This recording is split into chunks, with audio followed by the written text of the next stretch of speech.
ইসলামী বিশ্ববিদ্যালয়ে শহীদ রাষ্ট্রপতি জিয়াউর রহমান হলে চরম অস্বাস্থ্যকর পরিবেশ ও টয়লেট ক্লিনারের সংকট চলছে।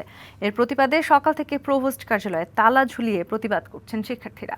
ঈদ উল ফিতরের পর থেকে হল পরিষ্কার না করায় বসবাসের অনুপযোগী হয়ে পড়েছে অভিযোগ তাদের।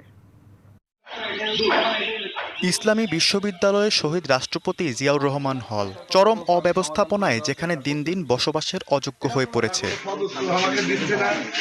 দীর্ঘদিন ধরে টয়লেট পরিষ্কার না করায় পুরো হলে ছড়িয়ে পড়েছে দুর্গন্ধ। ঈদ উল ফিতরের ছুটির পর থেকে হলের পরিচ্ছন্নতা কার্যক্রম পুরোপুরি স্থবির হয়ে আছে। এতে মশার উপদ্রব বাড়ার পাশাপাশি স্বাস্থ্য ঝুঁকিতে পড়েছেন আবাসিক শিক্ষার্থীরা।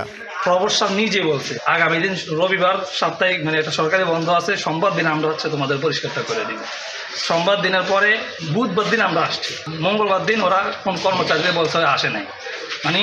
একটা হলের কর্মচারীদেরকে ফোন দেয়, কর্মচারী বলে আসে না, এরপরে ওরা দায়িত্ব নিয়ে বসে আছে। 200-র বেশি সার্ভিস ও ফিচারে লেনদেনের সব বিকাশ অ্যাপে সম্ভব।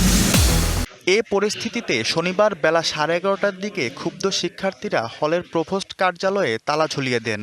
তাদের দাবি দীর্ঘদিন প্রশাসনকে জানানো হলেও কোনো সুরাহা না হওয়ায় কঠোর কর্মসূচিতে যেতে বাধ্য হয়েছেন তারা।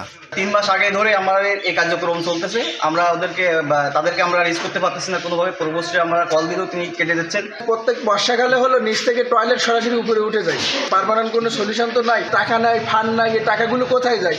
এদিকে সংকটের কথা স্বীকার করে হল প্রশাসন বলছে বাজেট জটিলতায় বেতন বন্ধ থাকায় ক্লিনার কাজে আসছে না। তখনও বেতন পেত, কিন্তু পরবর্তীতে প্রশাসন থেকে যে সুবিধাটা, আর্থিক সুবিধাটা দেওয়া হতো, সেটা বাদ দিয়ে গুরুত্বপূর্ণ ছাত্রদের একটা বিষয়, এই বিষয়টা আসলে সমাধান হওয়া খুবই জরুরি। অন্যদিকে বিশ্ববিদ্যালয় প্রশাসন বলছে অন্যান্য হলের মতো বেতন হল কর্তৃপক্ষকেই বহন করতে হবে।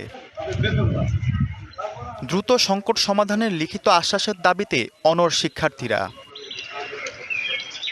DBC news desk.